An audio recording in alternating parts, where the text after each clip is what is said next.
여러분들 외로우세요? 안 외로우세요? 안 외로워요? 안 외로운 분들이 계세요?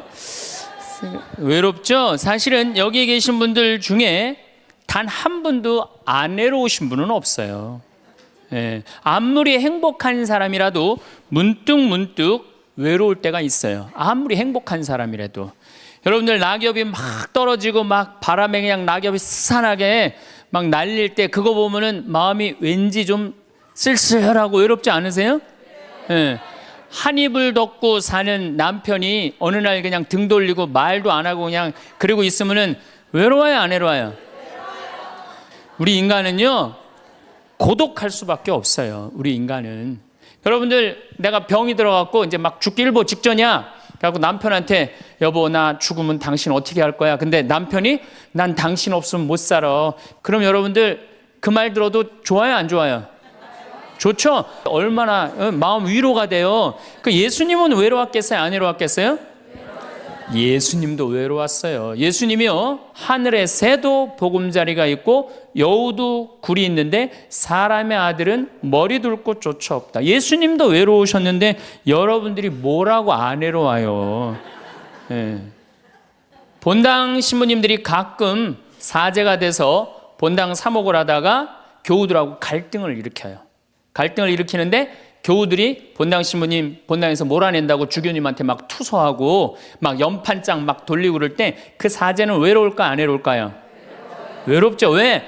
정말로 하느님 나라를 위해서 하느님의 교회를 위해서 그 교회의 구성인 교우들을 위해서 장가도 안 가고 말이야 혼자 독신으로 그 교우들을 위해서 온전히 삶을 봉헌했는데 그 교우들이 자기를 몰아낸다, 자기를 투서한다, 정말로 모든 걸 바쳤는데 그 바친 당사자들이 자기를 미워할 때 사제는 고독할까요? 안 고독할까요?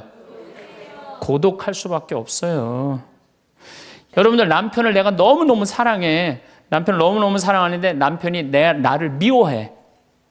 내가 남편을 너무너무 좋아하는데 남편이 나를 미워해. 그러면은요 그거 고독은요 이루 말할 수가 없어요.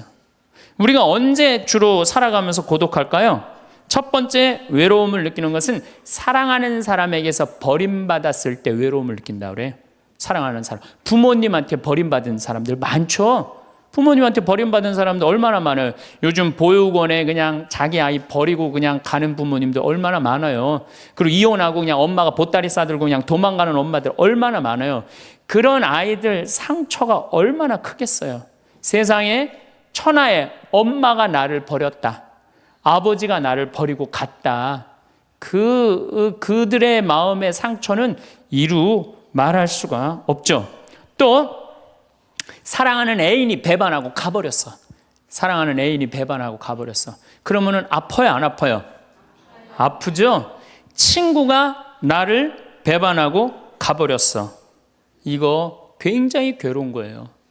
내가 정말로 너무너무 사랑하는데 결혼하고 싶은 정말로 남자가 있어. 근데 부모님이 반대해갖고 헤어져야 돼. 아파요, 안 아파요? 굉장히 아파죠.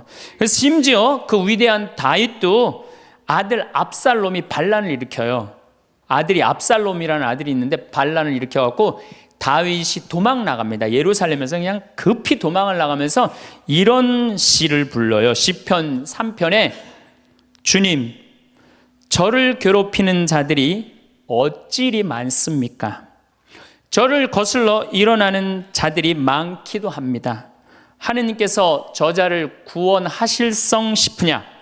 저를 빈정대는 자들이 많기도 합니다. 이런 얘기를 해요. 그러니까 다윗도 결국은 누구한테 버림을 받기 시작하냐면 아들한테 버림을 받아요.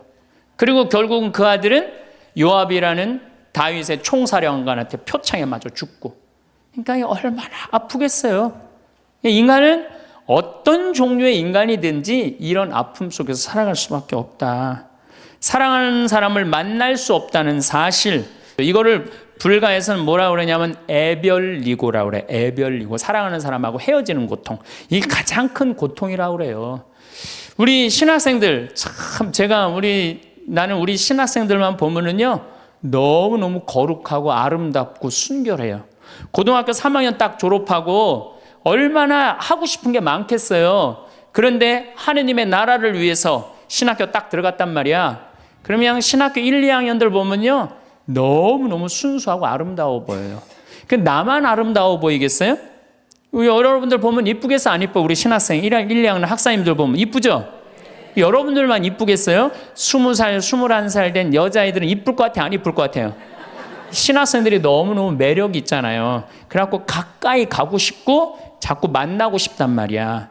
고등학교 때까지는 공부하다가 모르다가 그냥 신학생들도 딱 신학생이 돼갖고 그냥 이쁜 아가씨가 자꾸 옆에 있으면 마음이 끌릴 것 같아요, 안 끌릴 것 같아요? 끌릴 수밖에 없어요. 사람은요, 어쩔 수가 없어요. 그래갖고 한 2년 만나다 보면은요, 이게 이때부터 갈등하기 시작하는 거예요. 내가 사제가 돼야 되는데 왜 자꾸 저 여자한테 마음을 빼앗기나. 그래갖고 그냥 그때부터 고민하기 시작하는 거예요. 하느님을 선택할 것이냐, 여자를 선택할 것이냐. 그래서 신학교에서는 재미난 말이 있어요. 2말 3초라고 그래. 2학년 말, 3학년 1학기, 3학년 초, 요때가 가장 신학생들이 갈등을 많이 할 때예요. 그래갖고 이때 여자를 떠나보내면 이제 4학년, 5학년 쭉 군대 가면서 이제 사제 길로 가는 거예요. 근데 이때 그냥 이 여자를 따라가면 이제 신학교 나가는 경우가 많죠. 그래갖고 그냥 그 젊은 나이에 그 피 끓는 뜨거운 애정을 끊고 사제가 되니 애별리고의 고통을 안 겪은 사제가 몇 명이나 될 것 같아요.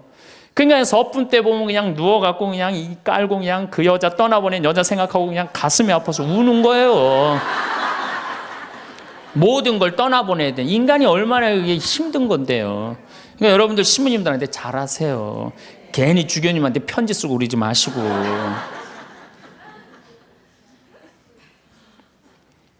예수님은 마지막 날에 제자들이 예수님을 다 버리고 갔어요.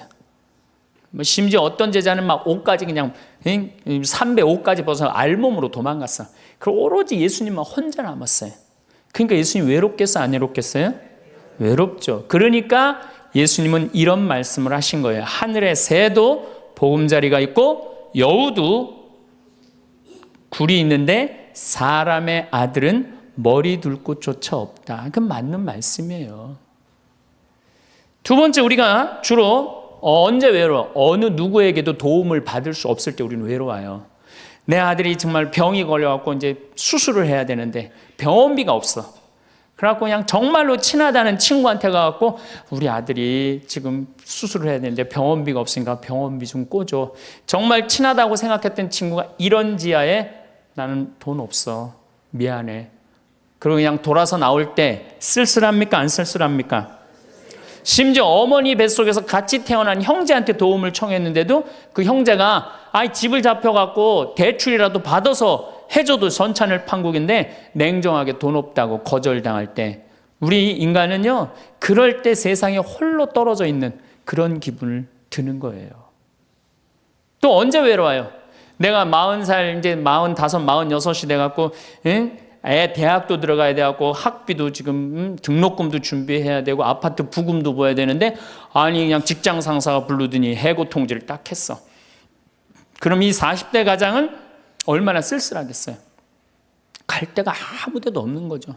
대학이라고 졸업은 해놨는데 나를 필요로 하는 데가 아무 데도 없네. 아무리 그냥 원서 지원서를 100통을 써도 그냥 나한테 연락해 주는 사람 하나도 없어. 이럴 때 나를 필요로 하는 사람이 아무도 없을 때 우린 외로운 거예요. 더욱이 그냥 더 힘든 사람들은 어떤 사람들이에요? 철거민들. 갈 데는 없고 겨울은 다가오는데 그냥 내가 그냥 집을 다 부셔갖고 쫓겨날 때 그들의 그 외로움은 이건 또 이루 말할 수가 없죠. 그래서 인간으로 살아가는 한 외로울 수밖에 없어요. 그래서 하이데거라는 철학자는 뭐라고 하냐면 인간은 세상에 내던져진 존재라고. 내던져진 존재. 여기 여러분들 중에 태어나고 싶어서 태어나신 분들 계세요? 한 분도 없죠? 내던져진 거예요, 세상에. 귀양 내던져질 거면 삼성 이건희 회장님 집에 내던져지든지 아니면 정주영 회장님 집에 내던져지든지 그러면 그냥 팔자라도 편안할 텐데 내던져지고 보니까 그냥 똥구멍이 찢어지게 가난한 집에 그냥 내던져진 거야. 그래갖고 그냥 인생 그냥 피곤한 거죠. 그리고 귀양 태어날 거면은 장동건이나 고소영 씨처럼 얼굴이 잘생기거나 이쁘게라도 태어나면은 얼굴로라도 먹고 사는데, 아이 또 가난한 집에 내던져졌는데 얼굴은 또 씹다 뱉은 수제비 같이 생겨버렸네. 요즘은 그냥 막 텔레비전 막 이런 시대 아니에요. 그래갖고 그냥 키 크고 잘생기고 막 이런 거에 그냥 뭐든지 그냥 사람들이 그냥 눈이 멀어 있잖아요. 근데 그냥 생긴 건 씹다 뱉은 수제비 같이 그냥 이렇게 살아가는 사람들은 인생을 힘들게 살아갈 수밖에 없다는 거예요. 그런데 그런 사람들이 95%가 그렇다는 거예요.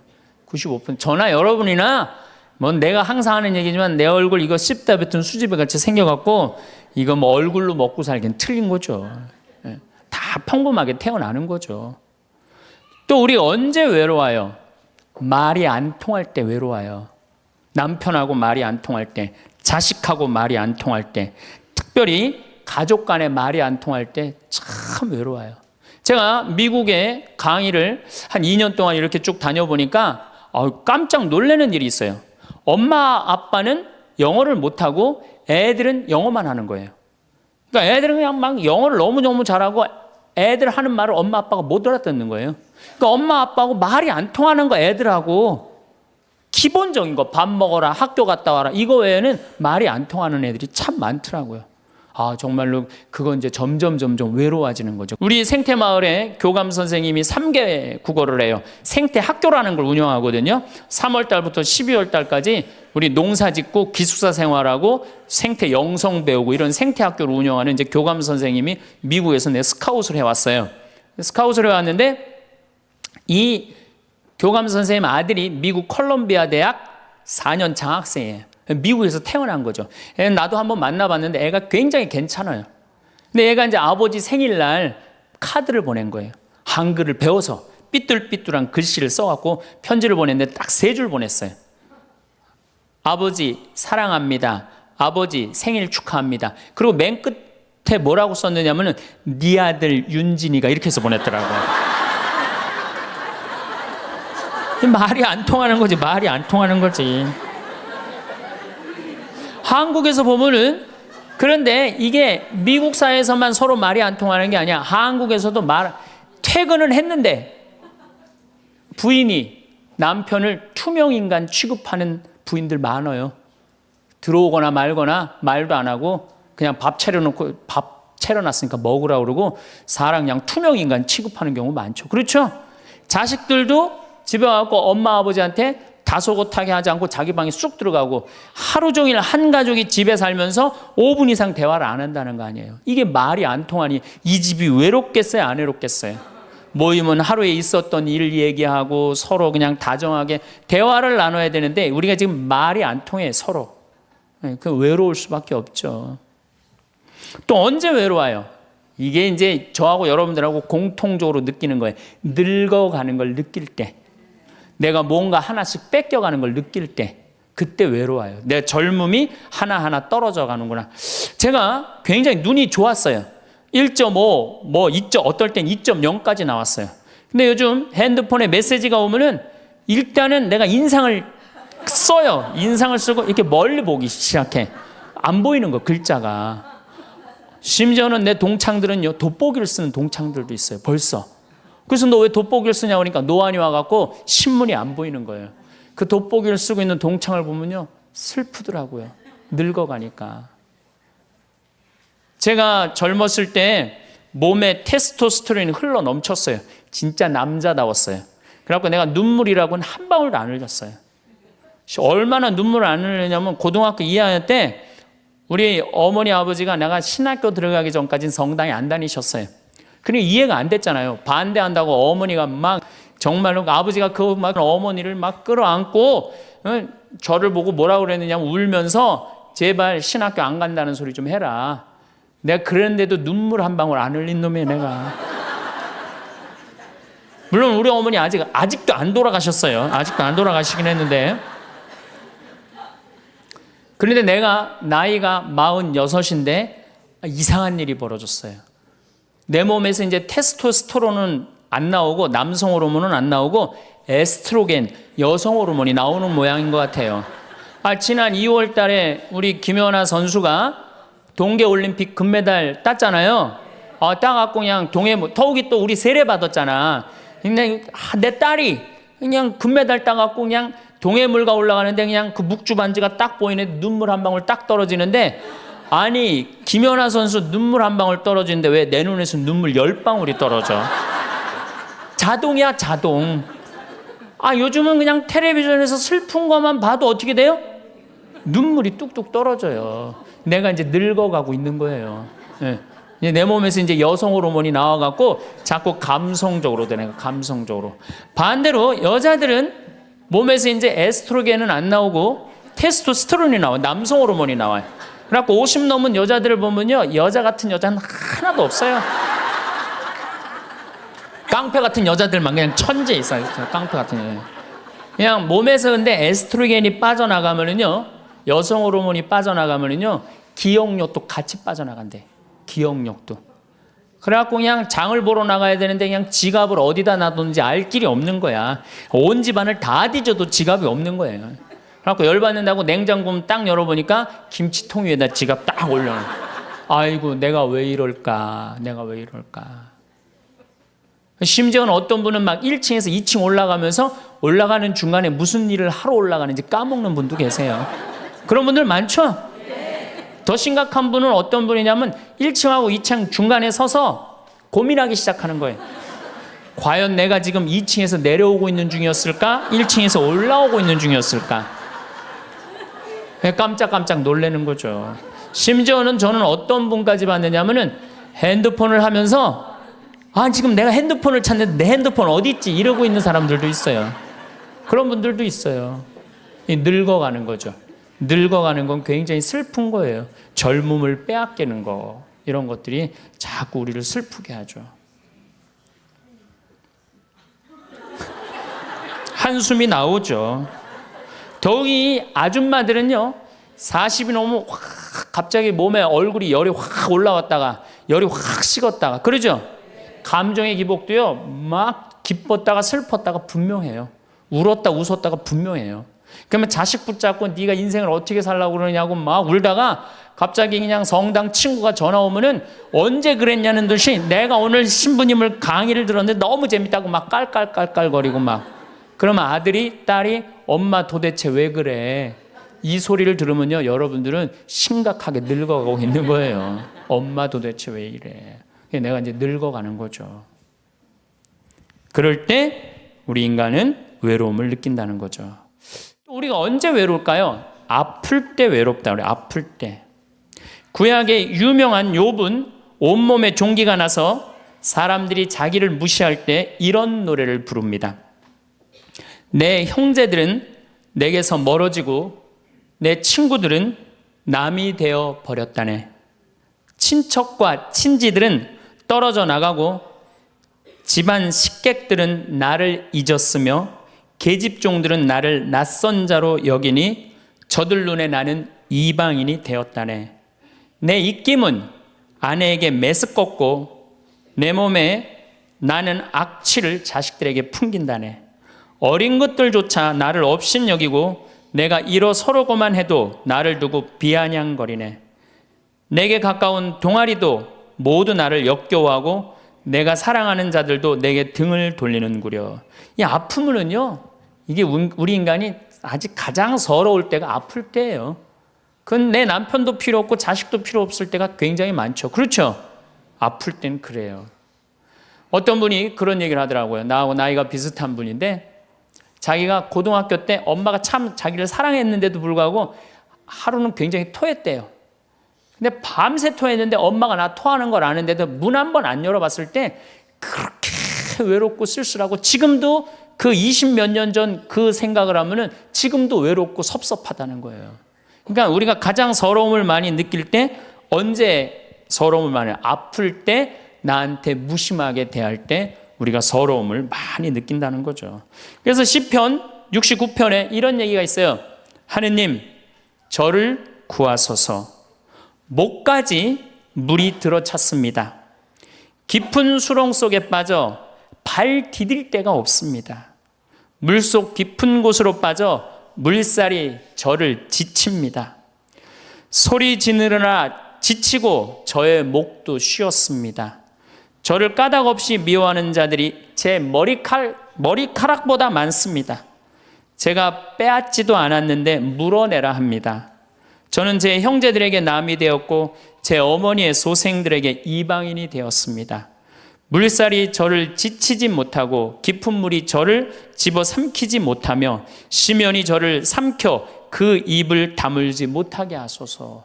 인간은 이렇게 누구나 다 힘들고 외롭다는 거예요. 여러분들 어때요? 우리 여기 자매님들 많으신데 남편 생일에 미역국 끓여주고 자식 생일에 미역국 끓여주고 시부모 생일에 미역국 다 끓여줬어. 근데 정작 내 생일을 미역국 끓여주는 사람 있어요? 네, 없죠? 그래도 내 생일인데 그래도 그냥 생일이니까 그냥 미역국 자기가 이제 끓이는 거야. 근데 아무도 몰라. 미역국 왜 끓였어? 그리고 앉아서 먹는데 그냥 그 미역국을 떠서 먹는데 눈물이 뚝뚝 미역국에 떨어져요? 안 떨어져요? 아무도 나를 몰라줄 때. 그래서 외로움을 많이 느끼는 분들이 여성 주부들이 많이 느낀대요. 애들은 공부하러 학교 다니고 남편은 직장 다니고 빈집을 지키고 있으면 그렇게 쓸쓸하대요. 그래서 이걸 뭐라고 그러냐면은 빈둥지 증후군이 있대요. 빈둥집 증후군. 빈둥지에서 그냥 혼자 그냥 굉장히 그러니까 40대 50대 주부 우울증이 그렇게 많은 거예요. 네, 그분들이. 그런데 놀랍게도 독신으로 사는 여성보다는 결혼한 여성이 더 외롭대요.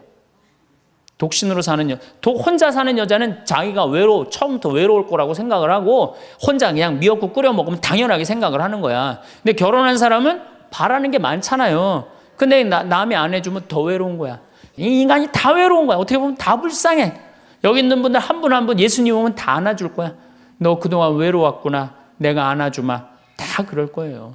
여기서는 웃고 있지만 막상 돌아가서 집에 가보면 눈물을 흘리는 분들 많을 거라는 얘기죠. 저는 외로울 것 같아요? 안 외로울 것 같아요? 저도 외로워요. 제가 92년도 철산성당에서 보좌신부, 경기도 광명 철산성당에서 보좌신부를 했는데 한 12월 15일쯤 됐어요. 아이들이 연합고사 본 날이에요. 그래갖고 저녁 먹고 이제 성당을 이렇게 산책을 하는데 지하실에서 뭐 난리도 아니에요. 뭐 의자 부시는 소리에 뭐 비명 소리에 정신이 하나도 없더라고요. 그래서 내려가서 보니까 아이들이 어떻게 하느냐면은 뭐 난리도 아니야. 뭐 자기네들끼리 의자를 부시고 끌어안고 울고 별놈이 다 있더라고요. 별놈이 다 있어갖고 니네들 도대체 왜 그러느냐? 내가 본당 신부할 때 나한테 걸려도 난 한 번도 혼낸 적이 없어요. 애들. 뭘 혼을 내? 그래서 야 니네들 사제관에 좀 올라와 봐라. 신부님이 혼내지 않고 사제관으로 올라오라고 그랬고 딱 앉혔어요. 한 15명을 남자 여자 다 앉아갖고 니네들 도대체 무슨 일 때문에 성당 기물을 부시냐 얘기를 좀 해봐라. 그랬더니 마침 그 아이 중에 한 아이가 엄마 아빠가 이혼을 한 거야. 자기네들끼리 위로해 준다고 마침 시험도 끝나고 그래갖고 이제 앉혀갖고 그냥 귀양 나온 얘기니 니네들 인생을 한번 얘기를 해봐라. 이제까지 살아온 거. 그랬더니 애들이 그냥 15년, 16년 살아온 인생 그냥 나름대로 그냥 쫙 밤 12시가 넘은 거예요. 그래갖고 오늘은 너무 늦었으니까 집에 가지 말고 신부님 집에서 자라. 사조관에서 15명 다 집으로 전화해라. 만약에 엄마 아빠가 뭐라고 의심을 하면 나를 바꿔줘라. 그래갖고 내가 몇몇은 내 통화를 해갖고 내가 오늘 재울 테니까 걱정하지 말라고. 아이들하고 정말로 다정한 얘기를 했어요. 그러니까 아이들이 너무 좋잖아요. 혼을 내기를 하나 또 신부님이 방에서 재워주지 자기 얘기 다 들어주지. 그래서 내가 2월 달에 발령을 받아갖고 떠나는데 가지 말라고 애들이 일주일 동안 우는 거예요. 가지 말라고. 신부님 우리랑 살자고. 그래갖고 내가 발령 받아가는 애들 발령 받아가는 날 30명이 학교를 안 간 거예요. 가지 말라고. 그래갖고 제가 이제 수원으로 이제 발령을 받아갔는데 토요일만 되면은 전철을 타고 내려오는 거예요. 토요일만 되면은 30명이. 그래갖고 한 주, 2주 오다 말겠지. 그런데 애들이 3개월 동안 계속 내려오는 거예요. 나보고 싶다고.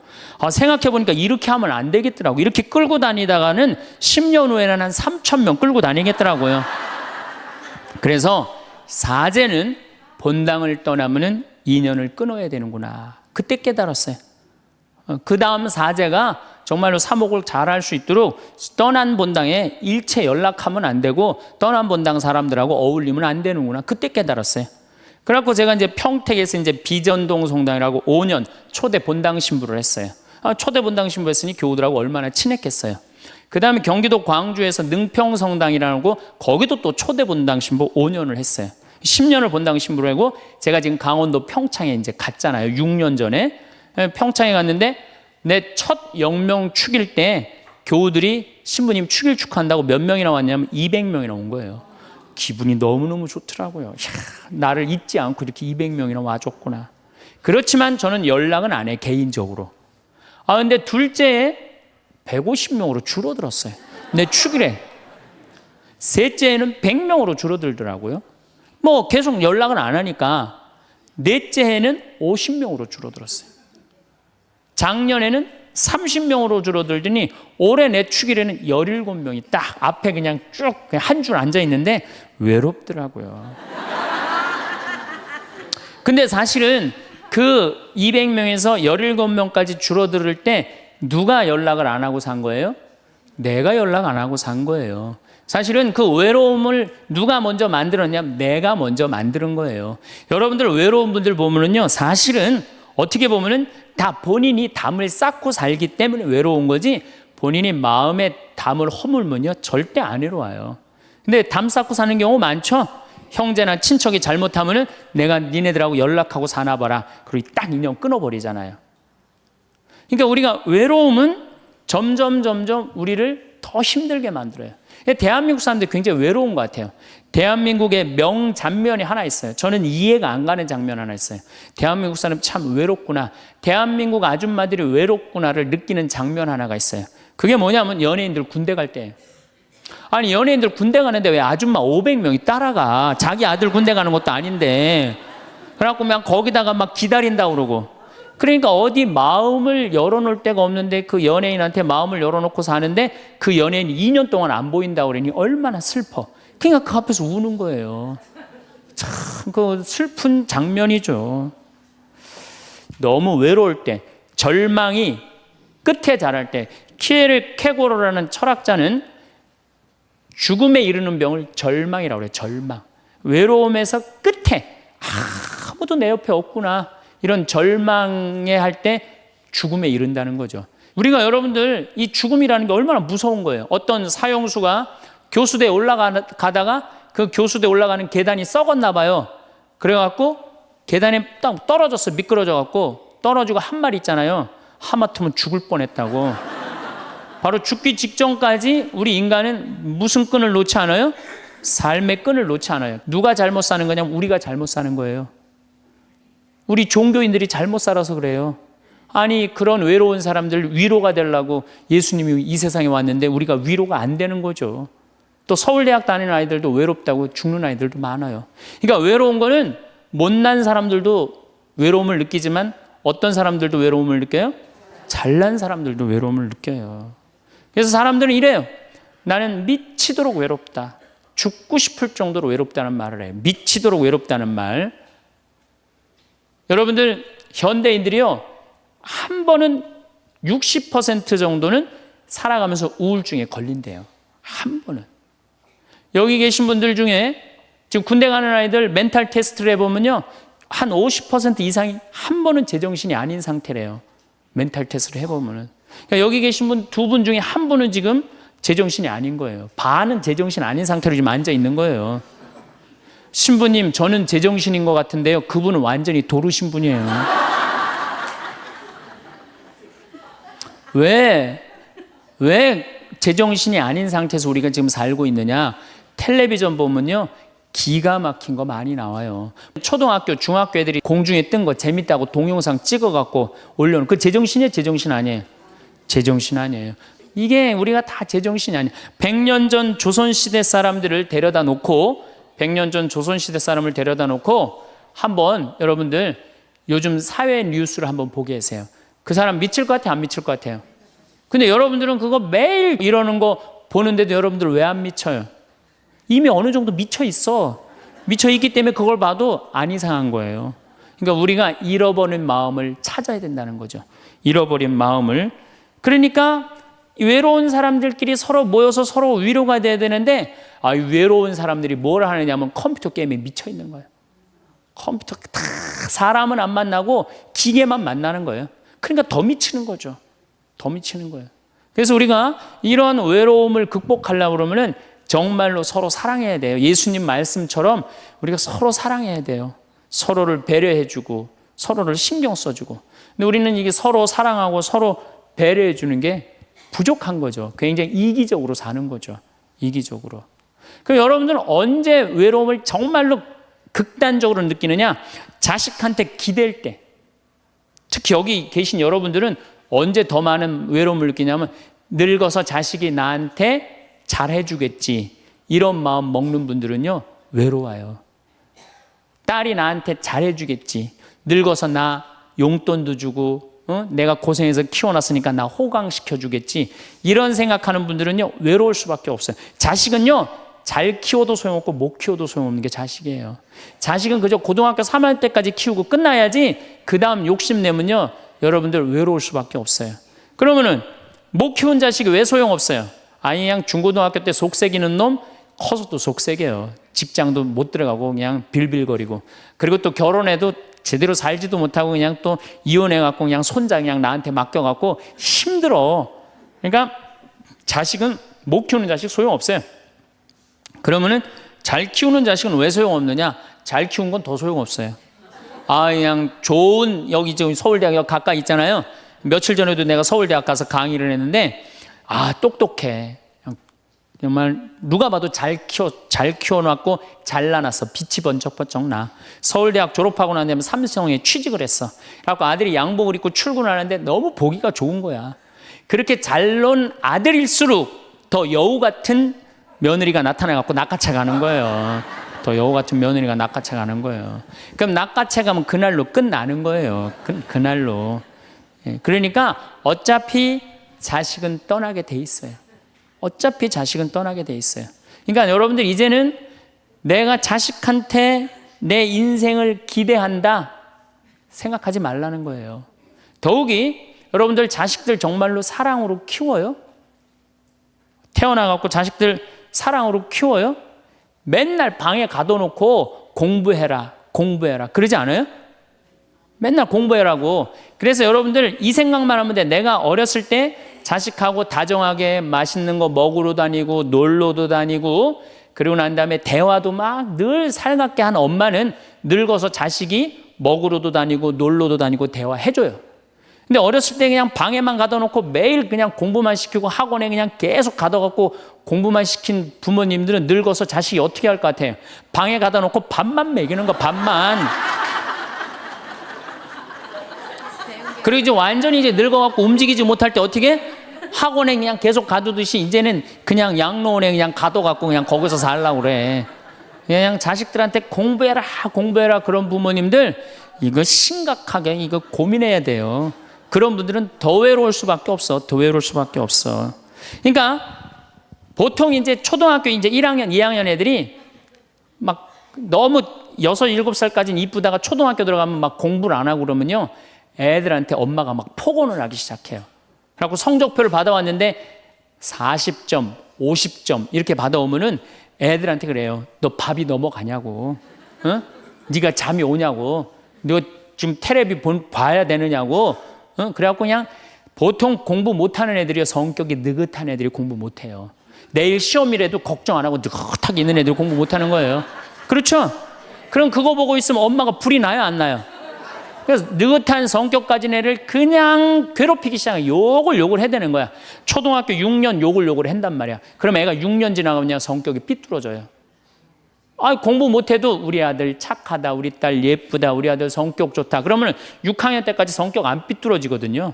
근데 6년 내내 엄마가 욕을 하는 거야. 너 같은 인간이 밥을 내가 너를 놓은 게, 내가 너 놓고 미역국 먹은 게 내가 후회된다 막 이러니 6년 동안 애가 그냥 삐뚤어지는 거야. 이제 중학교 올라가면 더 삐뚤어지는 거죠. 중학교 올라가면 엄마가 더 극단적으로 아이하고 싸우는 거예요. 그러니까 중학교 되면 애가 엄마랑 같이 있고 싶지 않은 거예요.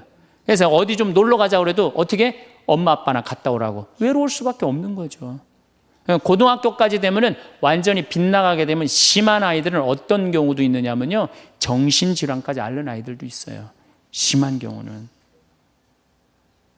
그래서 보통 엄마들이 어느 정도로 우리가 정말로 한심하냐 하면은 이제 자기 아이가 태어나면은 꿈에 부풀어 있는 거예요. 자기 아이가 천재인 줄 아는 거, 천재. 그래갖고 막 엄마, 아빠 그럼 막 천재가 말하는 것 같은 거야. 막 1살, 2살짜리. 그래갖고 내 아들 천재, 내 딸 천재라고 우유를 먹여도 아인슈타인만 먹여요. 천재 먹으라고. 아인슈타인 우유만 먹는 거야. 애가 그냥. 그래갖고 그냥 초등학교 들어갔는데 이놈이 천재인 줄 알았더니 섞어 놓으니까 아인슈타인 정도는 아닌 것 같아. 그래서 우유를 바꿉니다. 서울 우유로 바꾸는 거야. 서울 우유로. 그래서 서울대학은 가라고 서울로 바꾸는 거예요. 6년 동안 서울이 죽으라고 먹였어. 근데 중학교 올라갔더니 이게 컴퓨터 게임에 빠지기 시작하네. 그래갖고 그냥 성적이 보니까 이거 뭐 영 아닌 것 같아. 그래서 엄마가 마음을 또 바꿔. 연세 우유로 바꿔. 연세 우유로. 고등학교 들어가 보니까 이건 뭐 진짜 아니야. 그래갖고 그래도 엄마가 포기를 못하고 무슨 우유를 먹이냐면 건국 우유를 먹어요. 건국 우유를. 근데 사실은 이 우유까지는 괜찮아요. 건국 우유까지 서울에 있는 학교에 가면요, 서울대학이에요. 이 지방에 다 가거든요. 고등학교 3학년 때는 이건 건국 우유도 안 될 것 같아. 그래갖고 그냥 최종적으로 정말로 애절한 마음으로 먹이는 우유가 뭔지 아세요? 저지방 우유예요. 저지방 우유. 지방대학은 가지 말아라. 그러니까 여러분들 자식을 정말로 사랑으로 키우느냐 욕심으로 키우느냐 이거 반성해야 돼요. 그렇게 애를 힘들게 키우는데 여러분들 노년이 풍요롭겠어요? 사랑이 없는 거예요. 사랑이. 정말 안타깝죠. 그래서 우리들이 그 아이들이 자기가 능력이 자꾸 깨져가는 걸 느낄 때 우리는 쓸쓸하고 외롭다는 거죠. 그때 누가 위로가 돼야 돼? 엄마들이 위로가 돼. 우리 아들 괜찮아. 정말 착하고 하느님 찬양하고 하느님 사랑하고 매일매일 성실하면 살면 돼. 그걸 전해줄 때 여러분들 노년은 안 외로워요. 너 같은 걸 내가 낳았으니 이 웬수야. 밥이 넘어가느냐? 이런 분들은 외로울 수밖에 없어요. 살아가는 동안 누구에게나 외로운 날이 찾아옵니다. 혼자 있을 때만 그런 마음이 드는 것은 아닙니다. 여러 사람과 함께 있어도 문득 마음 한쪽이 텅 빈 것처럼 느껴질 때가 있고, 가까운 사람들과 함께 있어도 무언가 채워지지 않는 듯한 순간이 찾아오기도 합니다. 이런 감정은 특별한 사람에게만 일어나는 일이 아니라 누구에게나 자연스럽게 스며드는 마음의 결입니다. 그래서 외로움이 전혀 없는 삶을 바라기보다 그 감정이 찾아왔을 때 어떻게 받아들이고 어떻게 풀어가는지가 더 중요한 의미를 가집니다. 외로움을 이상하게 여기거나 억지로 밀어내려 하면 오히려 그 무게가 더 커지는 경우가 많습니다. 반대로 그 감정을 자연스러운 흐름으로 받아들이면 마음은 조금씩 가벼워지고 다시 따뜻한 온기를 찾아갈 여유를 가지게 됩니다. 외로움이라는 감정은 갑자기 찾아오는 것처럼 느껴지지만 사실은 아주 천천히 마음속에 자리를 잡습니다. 평소에는 신경 쓰지 않고 지나갔던 작은 순간들이 모여 어느 날 갑자기 큰 무게로 다가오는 것입니다. 조용한 공간에 혼자 있을 때, 혹은 평소와 다름없는 하루를 보내다가도 문득 마음이 허전해지는 순간을 누구나 경험합니다. 그런 감정을 느낀다고 해서 무언가 잘못된 것은 아닙니다. 오히려 그것은 마음이 따뜻한 연결을 그리워하고 있다는 자연스러운 신호이기도 합니다. 그 신호를 알아차리는 것만으로도 마음은 한결 가벼워질 수 있습니다. 이러한 감정은 날씨처럼 흘러갑니다. 어떤 날은 마음이 맑고 따뜻하지만 또 어떤 날은 이유 없이 흐리고 쓸쓸하게 느껴지기도 합니다. 흐린 날이 영원히 이어지는 것은 아니듯 마음의 흐림도 시간이 지나면 자연스럽게 지나갑니다. 그 흐름을 받아들이고 기다릴 줄 아는 마음은 외로움이라는 감정 앞에서 훨씬 더 단단하게 자신을 지켜줄 수 있습니다. 감정을 억지로 바꾸려 애쓰기보다 그 감정이 지나가는 과정을 가만히 지켜보는 태도가 오히려 마음에 평온함을 가져다 줍니다. 사람은 흔히 스스로 강하고 독립적으로 살아가고 있다고 생각하지만 실제로는 보이지 않는 수많은 연결 속에서 하루하루를 보내고 있습니다. 아침에 마시는 물 한 잔, 머무는 공간, 입고 있는 옷 한 가지조차 누군가의 손길과 노력이 더해진 결과물입니다. 사람은 본래 관계 속에서 존재하고 관계를 통해 의미를 찾는 존재입니다. 그렇기 때문에 아무리 많은 것을 가지고 있어도 마음을 나눌 사람이 곁에 없다면 어딘가 허전한 느낌이 남게 됩니다. 물질적인 풍요로움이 마음의 풍요로움을 대신해 주지는 못합니다. 결국 사람을 채우는 것은 사람이며 그 사실은 시간이 지나도 변하지 않는 진실로 남아 있습니다. 생각해보면 우리가 매일 누리는 평범한 일상 속에는 누군가의 마음이 함께 담겨 있습니다. 길을 걷다 마주치는 사람들의 표정, 함께 시간을 보내는 사람의 작은 몸짓 하나가 모두 마음의 연결을 만들어냅니다. 이러한 연결은 눈에 잘 보이지 않지만 그것이 사라졌을 때 사람은 비로소 그 소중함을 느끼게 됩니다. 그래서 평소에 당연하게 여겨졌던 관계들이 사실은 마음을 지탱해주는 중요한 기둥이었다는 사실을 깨닫게 되는 순간이 옵니다.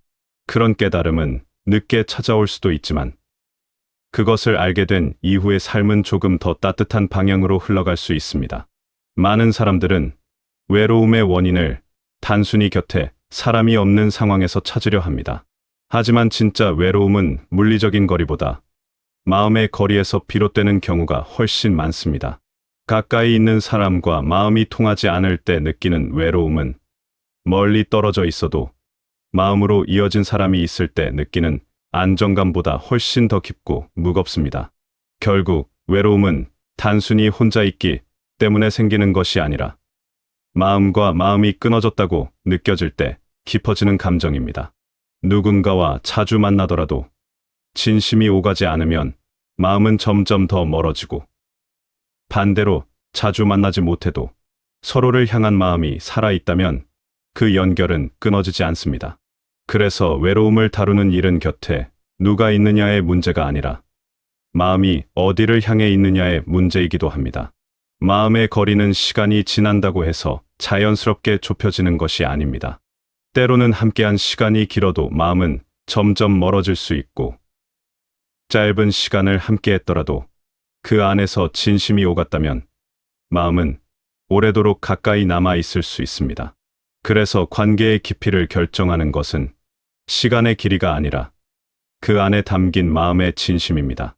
형식적으로 주고받는 인사나 의례적인 만남보다 진심으로 안부를 묻고 진심으로 들어주는 한순간이 사람의 마음을 훨씬 더 깊이 움직입니다. 그런 순간들이 쌓이면 마음의 거리는 자연스럽게 줄어들고 외로움이라는 감정도 조금씩 그 자리를 내어주게 됩니다.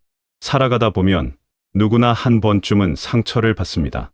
기대했던 사람에게 실망하기도 하고 자신의 마음을 충분히 이해받지 못했다는 느낌을 받기도 합니다. 그런 순간이 반복되면 사람은 자신을 보호하기 위해 마음의 문을 조금씩 닫게 됩니다. 처음에는 더 이상 상처받지 않기 위한 자연스러운 방어였지만 그런 시간이 쌓이면 그 문은 점점 더 두꺼워지고 단단해집니다. 그리고 어느 순간 주변이 조용해졌다고 느껴질 때가 옵니다. 그런 순간 가만히 들여다보면 사람들이 멀어진 것이 아니라 스스로 마음의 문을 닫아두고 있었다는 사실을 깨닫게 되는 경우가 많습니다. 누군가를 외면한 것은 상대가 아니라 자기 자신이었음을 알게 되는 순간 마음은 조금 더 솔직해질 준비를 하게 됩니다. 마음의 문을 닫는 것은 어쩌면 자신을 지키기 위한 가장 솔직한 방법이었을지도 모릅니다. 하지만 그 문이 너무 오래 닫혀 있으면 정작 들어오고 싶어 했던 따뜻한 마음들도 더 이상 다가오지 못하게 됩니다. 문을 완전히 활짝 열어야만 하는 것은 아닙니다. 아주 작은 틈을 만드는 것만으로도 충분합니다. 그 작은 틈 사이로 따뜻한 마음이 조금씩 스며들 수 있고 그것이 다시 마음을 데워주는 시작이 될 수 있습니다. 문을 여는 일은 한 번에 이루어지지 않아도 괜찮습니다.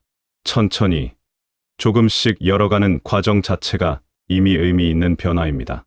행복은 관계의 크기가 아니라 관계의 깊이에서 비롯됩니다. 많은 사람을 알고 있다는 사실이 곧바로 따뜻한 마음으로 이어지는 것은 아닙니다. 연락할 곳이 많아도 마음 한구석이 비어 있을 수 있고, 자주 연락하지 않아도 진심으로 마음을 나눌 한 사람이 있다면 그것만으로도 충분히 든든할 수 있습니다. 결국 사람에게 필요한 것은 넓은 관계가 아니라 따뜻한 관계입니다. 진심이 담긴 짧은 대화 한 번이 형식적으로 주고받는 수많은 인사보다 훨씬 더 깊은 위로가 되기도 합니다. 마음을 나누는 일은 양으로 채워지는 것이 아니라 깊이로 채워지는 일이기 때문입니다. 지나온 시간을 돌이켜보면 가장 힘들었던 순간에 마음을 일으켜 세운 것은 거대한 해결책이 아니었습니다. 누군가의 따뜻한 말 한마디, 진심이 담긴 작은 관심, 그리고 옆에 있어 주는 마음이었습니다. 사람은 생각보다 단단한 존재이지만 동시에 누군가의 따뜻함을 필요로 하는 존재이기도 합니다. 강해 보이는 사람도 마음 깊은 곳에서는 누군가의 위로를 기다리고 있을 때가 많습니다.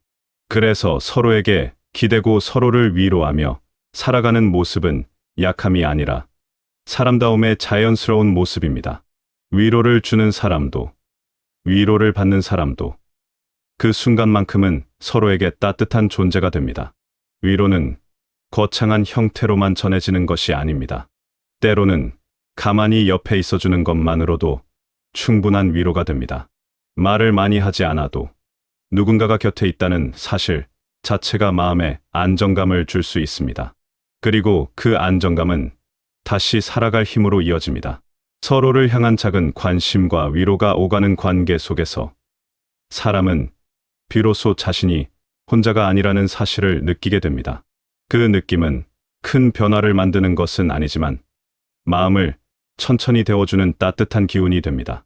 외로움을 줄이기 위해 특별한 능력이 필요한 것은 아닙니다. 먼저 가벼운 인사를 건네고 안부를 묻고 마음에 떠오른 연락을 미루지 않는 것에서부터 시작될 수 있습니다. 작은 관심 하나가 끊어질 듯한 관계를 다시 이어주고 멀어졌던 마음을 다시 가깝게 만들어줍니다. 따뜻한 관계는 거창한 계기에서 시작되는 경우보다 아주 사소한 행동에서 시작되는 경우가 훨씬 많습니다. 짧은 안부 한마디, 잘 지내고 있는지 묻는 작은 관심이 누군가에게는 하루를 환하게 밝혀주는 빛이 되기도 합니다. 작은 행동이 가지는 힘은 결코 작지 않습니다. 안부를 묻는 한마디의 말이 누군가에게는 그날 하루를 버틸 수 있는 힘이 되기도 합니다. 그리고 그 마음은 다시 자신에게로 돌아옵니다. 누군가에게 따뜻한 마음을 전했을 때 그 따뜻함은 단순히 상대에게만 머무르지 않고 전한 사람의 마음에도 함께 남게 됩니다. 그래서 작은 관심을 나누는 일은 결국 서로의 마음을 동시에 따뜻하게 만드는 일이기도 합니다. 이런 작은 행동들은 반복될수록 더 큰 힘을 가지게 됩니다.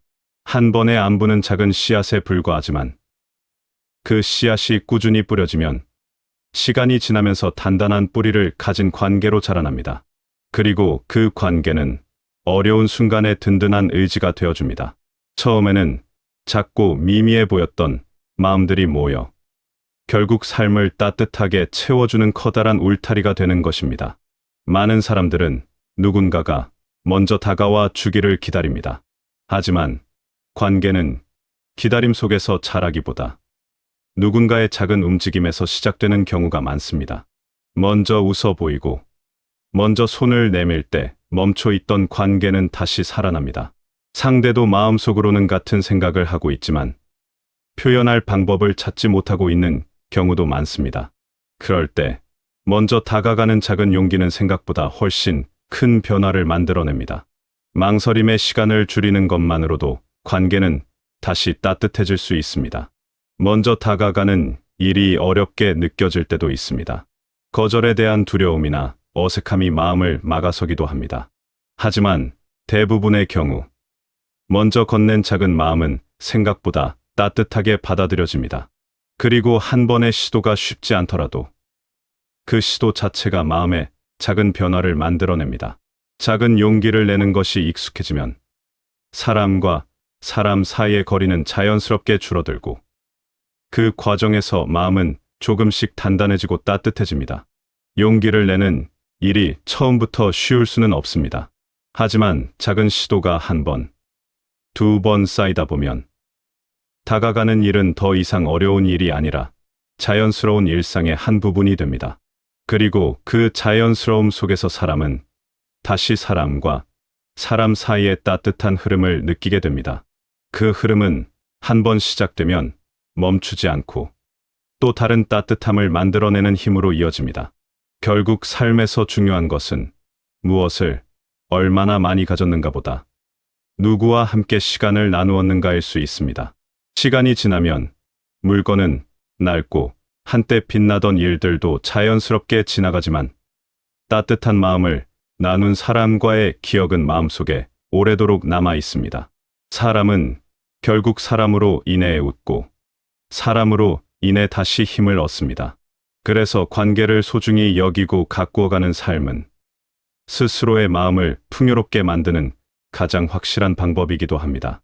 곁에 있는 사람을 소중히 여기는 마음은 결국 자신을 향한 따뜻한 마음으로 돌아옵니다. 관계를 가꾸는 일은 거창한 노력이 필요한 것이 아닙니다. 그저 곁에 있는 사람에게 조금 더 마음을 기울이는 것만으로도 충분합니다. 작은 배려, 작은 관심, 작은 표현이 모여 관계는 더욱 깊어지고 단단해집니다. 그리고 그런 관계 속에서 사람은 비로소 자신이 누군가에게 의미 있는 존재라는 사실을 느끼게 됩니다.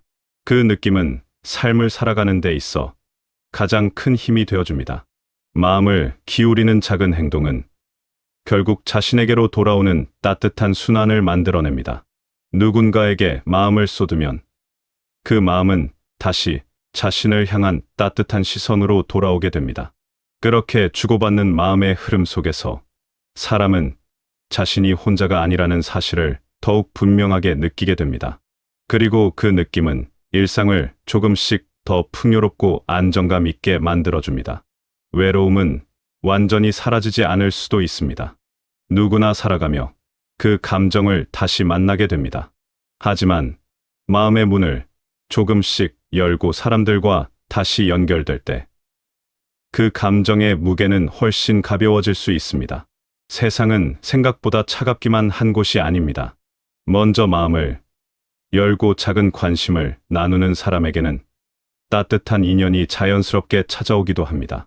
행복은 멀리 있는 특별한 곳에 있는 것이 아니라 사람과 사람 사이에 흐는 작은 온기 속에서 자라납니다.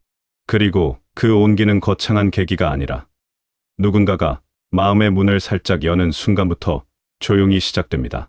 지금 이 순간 마음 한쪽이 조금 쓸쓸하게 느껴진다면 그것은 잘못된 것이 아니라 그만큼 따뜻한 마음을 가지고 있다는 증거이기도 합니다.